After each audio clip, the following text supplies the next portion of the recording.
ಅನುದಿನ ಆತ್ಮಿಕ ಆಹಾರದ ಕಾರ್ಯಕ್ರಮವನ್ನು ವೀಕ್ಷಿಸುವಂಥ ವೀಕ್ಷಕರೆಲ್ಲರಿಗೂ ಶಕಪುರುಷನು ಯುಗಪುರುಷನು ಪ್ರಪಂಚ ಮೋಕ್ಷ ಪ್ರದಾತನಾದ ಯೇಸು ಕ್ರಿಸ್ತನ ನಾಮದಲ್ಲಿ ಹೃತ್ಪೂರ್ವಕ ವಂದನೆಗಳನ್ನು ತಿಳಿಸ್ತಾ ಇದ್ದೇನೆ. ಸಮಾಧಾನವು, ಸಂತೋಷವು, ಆತ್ಮಿಕ ಆಶೀರ್ವಾದವು, ಆರೋಗ್ಯವು ತಂದೆಯಾದ ದೇವರು ಅನುಗ್ರಹಿಸಲಿ ಎಂದು ದೇವರನ್ನು ಪ್ರಾರ್ಥಿಸುತ್ತೇನೆ.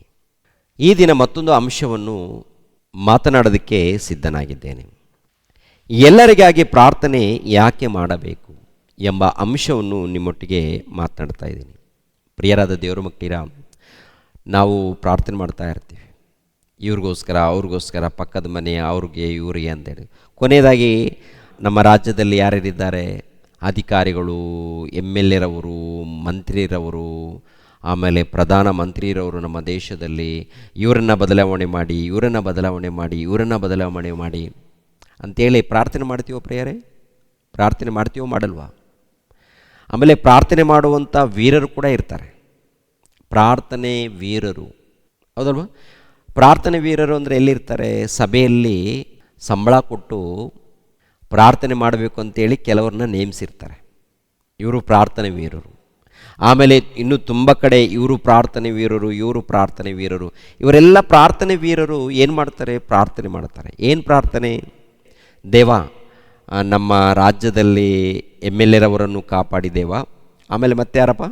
MP ರವರನ್ನು ಕಾಪಾಡಿ. ಮತ್ತೆ ಯಾರಪ್ಪ? ನಮ್ಮ ದೇಶದಲ್ಲಿ, ನಮ್ಮ ರಾಜ್ಯದಲ್ಲಿ ಮುಖ್ಯಮಂತ್ರಿರವರನ್ನು ಕಾಪಾಡಿ ದೇವ. ಆಮೇಲೆ ನಮ್ಮ ದೇಶದಲ್ಲಿ ಪ್ರಧಾನಮಂತ್ರಿರವರು, ಎಲ್ಲ ಅಧಿಕಾರಿಗಳನ್ನು ಕಾಪಾಡಿ ದೇವ.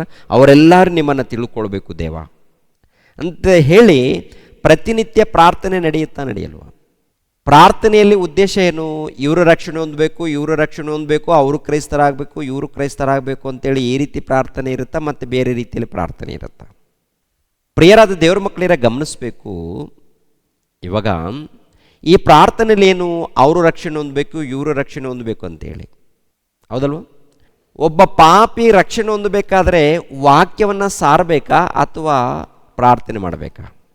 ಖಂಡಿತವಾಗಿ ಪ್ರಾರ್ಥನೆ ಇರಬೇಕು, ಖಂಡಿತವಾಗಿ ವಾಕ್ಯನ ಇರಬೇಕು. ಓಕೆ, ಯಾಕೆಂದರೆ ದೇವರ ವಚನದಲ್ಲಿ ಬರೆಯಲ್ಪಟ್ಟಿದೆ. ಒಂದು ಸಾರಿ ನೋಡೋಣ. ತಿಮೋತಿಯನಿಗೆ ಬರೆದ ಮೊದಲನೇ ಪತ್ರಿಕೆ 2ನೇ ಅಧ್ಯಾಯ 1ನೇ ವಚನ. ಎಲ್ಲದಕ್ಕಿಂತ ಮೊದಲು ಮನುಷ್ಯರೆಲ್ಲರಿಗೋಸ್ಕರ ದೇವರಿಗೆ ವಿಜ್ಞಾಪನೆಗಳನ್ನು, ಪ್ರಾರ್ಥನೆಗಳನ್ನು, ಮನವಿಗಳನ್ನು, ಕೃತಜ್ಞತಾಸ್ತುತಿಗಳನ್ನು ಮಾಡಬೇಕೆಂದು ಬೋಧಿಸುತ್ತೇನೆ. ನಮಗೆ ಸುಖ ಸಮಾಧಾನಗಳು ಉಂಟಾಗಿ ನಾವು ಪೂರ್ಣ ಭಕ್ತಿಯಿಂದಲೂ ಗೌರವದಿಂದಲೂ ಕಾಲಕ್ಷೇಪ ಮಾಡುವಂತೆ ಅರಸುಗಳಿಗಾಗಿಯೂ ಎಲ್ಲ ಅಧಿಕಾರಿಗಳಿಗಾಗಿಯೂ ವಿಜ್ಞಾಪನೆಗಳನ್ನು ಮಾಡಬೇಕು. ಹಾಗೆ ಮಾಡುವುದು ನಮ್ಮ ರಕ್ಷಕನಾದ ದೇವರ ಸನ್ನಿಧಿಯಲ್ಲಿ ಮೆಚ್ಚುಗೆಯಾಗಿಯೂ ಯೋಗ್ಯವಾಗಿಯೂ ಅದೇ ಅಂತ ಹೇಳ್ತಾರೆ ಪ್ರಿಯರೇ.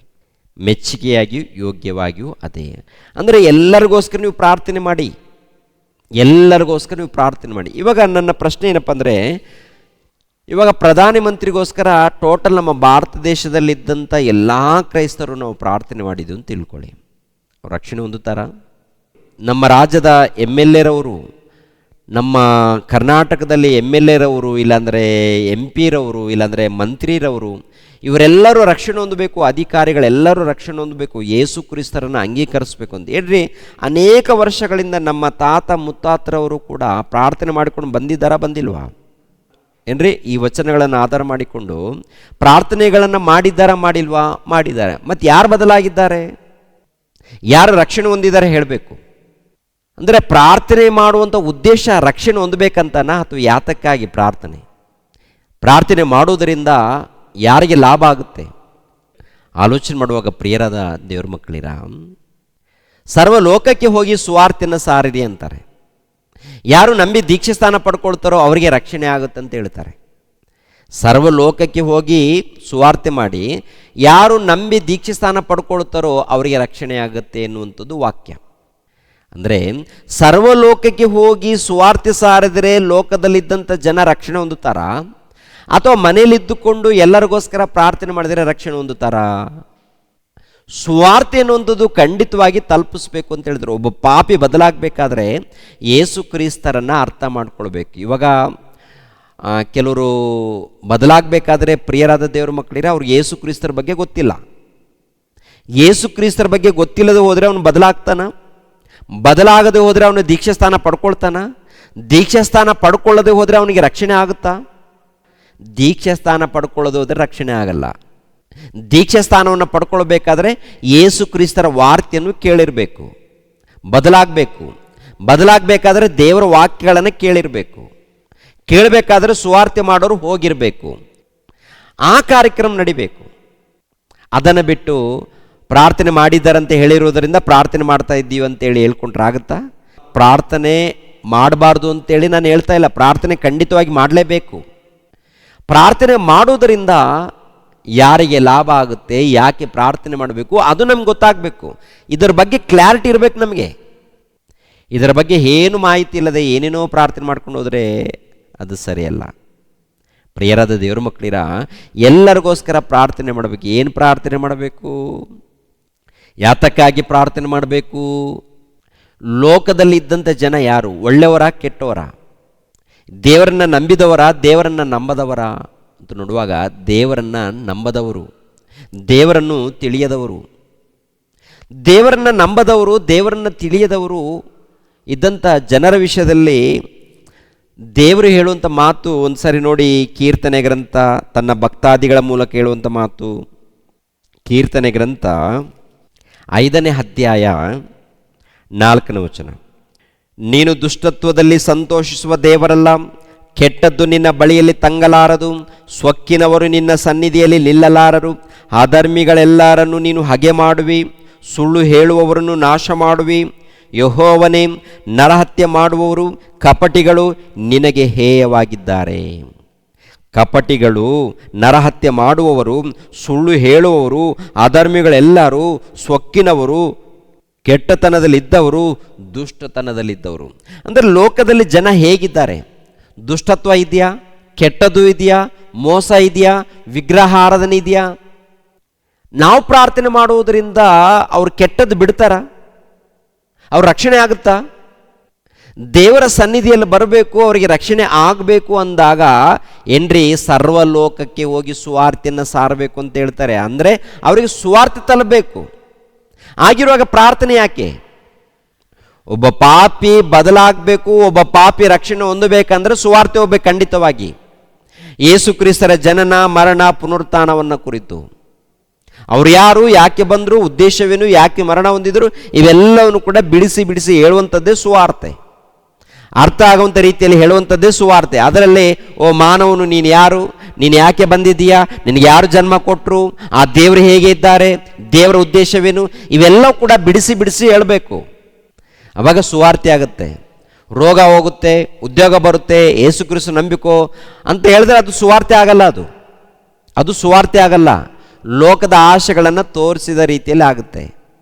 ಆದ್ದರಿಂದ ಸುವಾರ್ತೆ ಅಂದರೆ ಯೇಸು ಕ್ರಿಸ್ತರು ಯಾರು, ಯಾಕೆ ಬಂದರು, ಉದ್ದೇಶವೇನು, ದೇವರು ಯಾರು, ಅವರ ಸ್ವರೂಪವೇನು, ಅವರು ಹೇಗಿದ್ದಾರೆ, ಅವರ ಉದ್ದೇಶವೇನು, ಅವರ ಚಿತ್ತವೇನು, ಮಾನವನ ಯಾರು, ಇವೆಲ್ಲವನ್ನು ಕೂಡ ಬಿಡಿಸಿ ಹೇಳುವಂಥದ್ದೇ ಸುವಾರ್ತೆ ಆಗುತ್ತೆ. ಇವಾಗ ಲೋಕದಲ್ಲಿ ಏನ್ರಿ ದೇವರನ್ನ ತಿಳಿಯದ ಜನ, ಸೊಕ್ಕಿನವರು, ದುಷ್ಟರು, ಅಹಂಕಾರಿಗಳು, ಇವರೆಲ್ಲರೂ ನೋಡುವಾಗ ದೇವರು ಹಾಗೆ ಮಾಡ್ತಾರೆ. ದೇವರು ಸೇರಿಸ್ಕೊಳ್ಳಲ್ಲ. ಅವ್ರಿಗೆ ರಕ್ಷಣೆ ಆಗಬೇಕಾದ್ರೆ ಸುವಾರ್ತೆ ಹೇಳಬೇಕು, ಹೌದಲ್ವಾ? ಖಂಡಿತವಾಗಿ ಸುವಾರ್ತೆಯನ್ನು ಹೇಳಬೇಕು.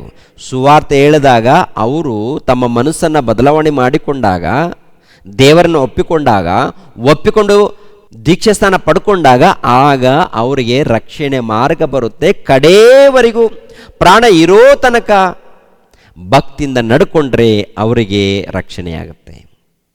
ಮತ್ತು ಪ್ರಾರ್ಥನೆ ಯಾಕೆ ಮಾಡಬೇಕು? ಎಲ್ಲರಿಗೋಸ್ಕರ ಪ್ರಾರ್ಥನೆ ಮಾಡಿ ಅಂತ ಹೇಳ್ತಾರಲ್ಲ, ಯಾಕೆ ಪ್ರಾರ್ಥನೆ ಮಾಡಬೇಕು? ನೋಡಿ ಪ್ರಿಯರಾದ ದೇವರ ಮಕ್ಕಳಿಗೆ, ಮತ್ತಾಯನು ಬರೆದ ಸುವಾರ್ತೆ, ಲೋಕದಲ್ಲಿದ್ದಂಥ ಜನ ಏನಾಗ್ತಾರೆ ಹೇಳಿ ಪ್ರಿಯರೇ? ಹೇಗಿರ್ತಾರೆ ಅವರು? ನಮಗೆ ಸಪೋರ್ಟ್ ಮಾಡ್ತಾರಾ, ನಮಗೆ ಬೆಂಬಲ ಕೊಡ್ತಾರಾ, ಅಥವಾ ನಮ್ಮ ವಿಷಯದಲ್ಲಿ ವೈರಿಗಳಾಗಿ ನಡ್ಕೊಳ್ತಾರ? ಒಂದ್ಸರಿ ಮತ್ತಾಯನು ಬರೆದ ಸುವಾರ್ತೆ 5ನೇ ಅಧ್ಯಾಯ 43, ನಿನ್ನ ನೆರೆಯವರನ್ನು ಪ್ರೀತಿಸಿ ನಿನ್ನ ವೈರಿಯನ್ನು ಹಾಗೆ ಮಾಡಬೇಕೆಂದು ಹೇಳಿದೆ ಎಂಬುದಾಗಿ ಕೇಳಿದ್ದೀರಷ್ಟೇ. ಆದರೆ ನಾನು ನಿಮಗೆ ಹೇಳುವುದೇನೆಂದರೆ, ನಿಮ್ಮ ವೈರಿಗಳನ್ನು ಪ್ರೀತಿಸಿರಿ ಅಂತ ಹೇಳ್ತಾರೆ. ನಿಮ್ಮ ವೈರಿಗಳಂದರೆ ನೀವು ಪ್ರಾರ್ಥನೆ ಮಾಡಿದಾಗ ಕಿರಿಕಿರಿ ಮಾಡ್ಬೋದು, ಇನ್ನು ನಿಮಗೆ ಶೋಧನೆ ಕೊಡ್ಬೋದು. ಲೋಕದಲ್ಲಿ ನೋಡಿ ಪ್ರಿಯರೇ, ಪ್ರಾರ್ಥನೆ ಮಾಡಿದಾಗ ಕಿರಿಕಿರಿ ಮಾಡ್ತಾ ಇದ್ದಾರಾ, ಶೋಧನೆ ಕೊಡ್ತಾ ಇದ್ದಾರಾ? ಗಲಾಟೆ ಮಾಡ್ತಾ ಇದ್ದಾರಾ? ಮತ್ತೇನು ಮಾಡ್ಬೇಕಂತ ಹೇಳ್ತಾರೆ ದೇವರು? ನಿಮ್ಮ ವೈರಿಗಳು ಯಾರಿದ್ದಾರೋ ಅವ್ರಿಗೋಸ್ಕರ ನೀವೇನು ಮಾಡ್ಬೇಕಂತ ಹೇಳ್ತಾರೆ? ಪ್ರಾರ್ಥನೆ ಮಾಡಿ ಅಂತ ಹೇಳ್ತಾರೆ. ಏನು ಪ್ರಾರ್ಥನೆ ಮಾಡ್ತೀರಾ ನೀವು? ಏನು ಪ್ರಾರ್ಥನೆ ಮಾಡ್ತೀರಾ ನೋಡಿ, ನಿಮ್ಮನ್ನು ಹಿಂಸೆ ಪಡಿಸೋರಿಗೋಸ್ಕರ ದೇವರನ್ನು ಪ್ರಾರ್ಥಿಸಿರಿ. ಹೀಗೆ ಮಾಡಿದರೆ ನೀವು ಪರಲೋಕದಲ್ಲಿರುವ ನಿಮ್ಮ ತಂದೆಗೆ ಮಕ್ಕಳಾಗಿರುವಿರಿ. ನಿಮ್ಮ ತಂದೆಗೆ ಮಕ್ಕಳಾಗಿರುವಿರಿ. ನಿಮ್ಮ ತಂದೆ ಅಂದರೆ ಪರಲೋಕದಲ್ಲಿ ನಮ್ಮ ತಂದೆ ಇದ್ದಾರೆ. ಆ ತಂದೆಯಾದ ದೇವರಿಗೆ ನಾವು ಮಕ್ಕಳಾಗಬೇಕು ಅಂದಾಗ ನಮ್ಮನ್ನು ಹಿಂಸೆ ಪಡಿಸಿದವರಿದ್ದಾರೆ, ನಮ್ಮನ್ನು ಶೋಧಿಸಿದವರಿದ್ದಾರೆ, ನಮಗೆ ಕಷ್ಟ ಕೊಟ್ಟವರಿದ್ದಾರೆ, ನಮ್ಮನ್ನು ನಿಂದಿಸಿದವರಿದ್ದಾರೆ. ಅವರೆಲ್ಲರಿಗೋಸ್ಕರ ಏನು ಮಾಡಬೇಕಂತ ಹೇಳ್ತಾರೆ? ಪ್ರಾರ್ಥನೆ ಮಾಡಿ, ಪ್ರಾರ್ಥನೆ ಮಾಡಿ, ವಿಜ್ಞಾಪನೆ ಮಾಡಿ ದೇವರನ್ನು ಬೇಡಿಕೊಳ್ಳಿ. ದೇವ, ಅವರನ್ನು ಕನಿಕರಿಸಿ ತಂದೆ, ಅವರನ್ನು ಕಾಪಾಡಿ ತಂದೆ ಅಂಥೇಳಿ ಅವರಿಗೆ ಒಳ್ಳೆ ಮನಸ್ಸನ್ನು ಕೊಡಿ ಅಂತ ಹೇಳಿ ದೇವರನ್ನು ಬೇಡಿಕೊಳ್ಬೇಕಂತ ಹೇಳ್ತಾರೆ. ಪ್ರೇಯರ್ ದೇವರನ್ನ ನಾವು ಖಂಡಿತವಾಗಿ ಬೇಡ್ಕೊಳ್ಬೇಕಾ? ಬೇಡಿಕೊಂಡಾಗ ಏನಾಗುತ್ತೆ? ನಮ್ಗೆ ಲಾಭ ಬರುತ್ತಾ, ಅವ್ರಿಗೆ ಲಾಭ ಬರುತ್ತಾ? ನಾವು ದೇವರಿಗೆ ಮಕ್ಕಳಾಗ್ತೀವಿ. ನೀನು ಶತ್ರುಗಳಿಗೋಸ್ಕರ, ನಿನ್ನ ವೈರಿಗೋಸ್ಕರ ನೀನು ಪ್ರಾರ್ಥನೆ ಮಾಡಿದರೆ ನೀನೇನಾಗ್ತೀವಿ ಗೊತ್ತಾ? ದೇವರಿಗೆ ಮಗನು, ದೇವರಿಗೆ ಮಗಳು. ಅಂದರೆ ಶತ್ರುಗಳಿಗೋಸ್ಕರ ಪ್ರಾರ್ಥನೆ ಮಾಡದೆ ಹೋದರೆ ದೇವರಿಗೆ ಮಗನು ಮಗಳು ಆಗಲ್ವಾ? ಶತ್ರುಗಳಿಗೋಸ್ಕರ ಯಾರ ಆಜ್ಞೆ ಇದು? ದೇವರ ಆಜ್ಞೆ. ನಿನ್ನ ನೆರೆಯವರನ್ನು ಪ್ರೀತಿಸು, ದೇವರ ಆಜ್ಞೆ. ಯೇಸುಪ್ರಭು ಹೇಳ್ತಾರೆ, ನಾನು ನಿಮ್ಮನ್ನು ಪ್ರೀತಿಸಿರುವುದರಿಂದ ನಿಮಗೋಸ್ಕರ ನನ್ನ ಪ್ರಾಣವನ್ನು ಕೊಟ್ಟಿದ್ದೀನಿ. ನೀವೇನು ಮಾಡಬೇಕು? ನಿಮ್ಮ ಸಹೋದರನ ಪ್ರೀತಿಸಿ ಅವರ ನಿಮಿತ್ತವಾಗಿ ನಿಮ್ಮ ಪ್ರಾಣವನ್ನು ಕೊಡುವ ಹಂಗಿನಲ್ಲಿ ನೀವಿದ್ದೀರಾ. ಅಂದರೆ ಅವ್ರಿಗೋಸ್ಕರ ನೀವು ಪ್ರಾರ್ಥಿಸಬೇಕು, ಅವರಿಗೆ ಸುವಾರ್ತೆನೇ ಹೇಳಬೇಕು, ದೇವರ ವಾಕ್ಯವನ್ನು ಸಾರಬೇಕು. ಎಲ್ಲ ಕೆಲಸ ಇದೆ. ಅಂದರೆ ಪ್ರಾರ್ಥನೆ ಮಾಡಬೇಕು, ಸುವಾರ್ತೆನೂ ಹೇಳಬೇಕು. ಸುವಾರ್ತೆ ಹೇಳದೆ ಪ್ರಾರ್ಥನೆ ಮಾಡಿದ್ರೆ ಪ್ರಯೋಜನ ಇಲ್ಲ. ಪ್ರಾರ್ಥನೆ ಮಾಡಿ ಸುವಾರ್ತೆ ಮಾಡದೆ ಹೋದರೆ ಉಪಯೋಗ ಇಲ್ಲ. ಖಂಡಿತವಾಗಿ ಸುವಾರ್ತೆ ಹೇಳಬೇಕು, ಖಂಡಿತವಾಗಿ ಪ್ರಾರ್ಥನೆಯೂ ಮಾಡಬೇಕು ಪ್ರಿಯರೇ. ಹಾಗೆ ಮಾಡಿದಾಗ ಪ್ರಿಯರಾದ ದೇವರ ಮಕ್ಕಳಿರೋ ನಾವು ದೇವರಿಗೆ ಮಕ್ಕಳಾಗ್ತೀವಿ. ದೇವರು ನಮ್ಮನ್ನು ಮೆಚ್ಚುತ್ತಾರೆ. ಒಂದು ವೇಳೆ ಸತ್ತೋದರೆ ನಿತ್ಯ ಜೀವವನ್ನು ಕೊಡ್ತಾರೆ ಪ್ರಿಯರೇ. ನಿತ್ಯ ಜೀವವನ್ನು ನಾವು ಪಡಿಬೇಕಾದರೆ ಖಂಡಿತವಾಗಿ ದೇವರಿಗೆ ವಿಧೇಯರಾಗಬೇಕು. ದೇವರು ಹೇಳಿರೋ ಪ್ರಕಾರ ಜೀವಿಸಬೇಕು, ಎಲ್ಲರಿಗೋಸ್ಕರ ಪ್ರಾರ್ಥಿಸಬೇಕು, ಅದಕ್ಕಿಂತ ಮುಂಚಿತವಾಗಿ ವಾಕ್ಯವನ್ನು ಸಾರಬೇಕು. ಪ್ರಿಯರಾದ ದೇವರ ಮಕ್ಕಳಿರ, ಎಲ್ಲರಿಗೋಸ್ಕರ ಪ್ರಾರ್ಥನೆ ಮಾಡುವುದರಿಂದ ನಾವು ಅವರ ವಿಷಯದಲ್ಲಿ ದೇವರಿಗೆ ನಾವು ಬೇಡ್ತಾ ಇದ್ದೀವಿ. ದೇವರಿಗೆ ಬೇಡಿದಾಗ ನಾವು ನಿಜವಾಗ್ಲೂ ವಾಕ್ಯದ ಪ್ರಕಾರ ಭಕ್ತರಾಗಿದ್ದರೆ ಪ್ರಿಯರೇ, ನಮ್ಮ ಪ್ರಾರ್ಥನೆಯನ್ನು ದೇವರು ಕೇಳ್ತಾರೆ. ಅಂದರೆ ನಾವು ನಿಜವಾದ ಭಕ್ತರಾಗಿದ್ದರೆ. ಒಂದು ವೇಳೆ ಭಕ್ತಿಯಲ್ಲಿ ಇಲ್ಲದೆ ಹೋದರೆ, ದೇವರನ್ನ ನಂಬಿಕೊಂಡು ಪಾಪದಲ್ಲಿದ್ದಂತ ನಾವು ಪ್ರಾರ್ಥನೆ ಮಾಡಿದರೆ ದೇವ್ರು ಕೇಳ್ತಾರ ಏನ್ರಿ?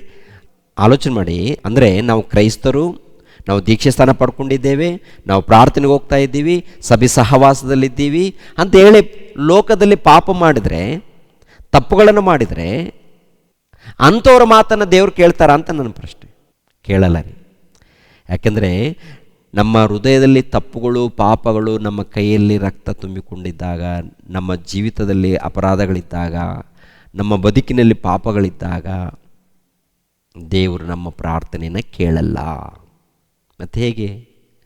ತಪ್ಪುಗಳು ನಡೆದಾಗ ದೇವರ ಬಳಿಯಲ್ಲಿ ವಿಜ್ಞಾಪನೆ ಮಾಡೋಕ್ಕೆ, ತಂದೆ ನನ್ನ ಜೀವನದಲ್ಲಿ ತಪ್ಪು ನಡೆದಿದೆ, ನನ್ನ ಜೀವನದಲ್ಲಿ ಪಾಪ ನಡೆದಿದೆ, ನನ್ನನ್ನು ಕ್ಷಮಿಸು ತಂದೆ ಅಂತೇಳಿ ಕೇಳಿಕೊಂಡು ದೇವರ ಬಳಿಯಲ್ಲಿ ಕ್ಷಮಾಪಣೆ ಹೊಂದಿ ನೆಕ್ಸ್ಟ್ ತಪ್ಪುಗಳನ್ನು ಮಾಡದೆ, ಪಾಪಗಳನ್ನು ಮಾಡದೆ ಭಕ್ತಿಯಿಂದ ನಡೆದಾಗ ಅವರ ಪ್ರಾರ್ಥನೆಯನ್ನು ದೇವರು ಕೇಳ್ತಾರೆ ಪ್ರಿಯರೇ. ಆದ್ದರಿಂದ ಪ್ರಿಯರಾದ ದೇವರ ಮಕ್ಕಳಿರ, ನಾವು ಎಲ್ಲರಿಗೋಸ್ಕರ ಪ್ರಾರ್ಥನೆ ಮಾಡಬೇಕು, ಅದ್ರ ಜೊತೆಗೆ ವಾಕ್ಯಗಳನ್ನು ಕೂಡ ಸಾರಬೇಕು. ಭಕ್ತಿಯಲ್ಲಿದ್ದರೆ ಅದಕ್ಕೆ ತಕ್ಕ ಪ್ರತಿಫಲ ನಾವು ಪಡ್ಕೊಳ್ತೀವಿ. ಭಕ್ತಿಯಲ್ಲಿದ್ದರೆ ವಾಕ್ಯದ ಪ್ರಕಾರ ನಂಬಿಕೆ, ವಾಕ್ಯದ ಪ್ರಕಾರ ಭಕ್ತಿ, ವಾಕ್ಯದ ಪ್ರಕಾರ ಒಳ್ಳೆಯ ಗುಣಗಳು, ಒಳ್ಳೆಯ ಸ್ವಭಾವ ನಮ್ಮಲ್ಲಿ ಇದ್ದಾಗ ತಕ್ಕ ಪ್ರತಿಫಲವನ್ನು ನಾವು ಪಡೆದುಕೊಳ್ತೀವಿ. ಇಲ್ಲದೆ ಹೋದರೆ ತೀರ್ಪಿಗೆ ಗುರಿಯಾಗ್ತೀವಿ. ಆದ್ದರಿಂದ ಪ್ರಿಯರಾದ ದೇವರ ಮಕ್ಕಳಿರ, ನಿಮ್ಮ ಭಕ್ತಿ ಜಾಗೃತಿ ನೋಡ್ಕೊಳ್ಳಿ. ನೀವು ವಾಕ್ಯದ ಪ್ರಕಾರ ನಂಬಿಕೆಯಲ್ಲಿ ಇದ್ದೀರಾ ಇಲ್ವೋ ನೋಡಿಕೊಳ್ಳಿ. ವಾಕ್ಯದ ಪ್ರಕಾರ ನಾವು ಇದ್ದೀವ ಇಲ್ವೋ ನೋಡಿಕೊಳ್ಳಿ, ಚೆಕ್ ಮಾಡಿಕೊಳ್ಳಿ, ಪರಿಶೋಧನೆ ಮಾಡಿ, ದೇವ್ರಿಗೋಸ್ಕರ ಪ್ರಯಾಸ ಪಡಿ. ದೇವರು ನಿಮ್ಮನ್ನು ನನ್ನನ್ನು ಆಶೀರ್ವದಿಸಲಿ. ಎಲ್ಲರ ತಲೆಬಾಗಿಸಿರಿ, ಪ್ರಾರ್ಥನೆ ಮಾಡಿ ಮುಗಿಸೋಣ.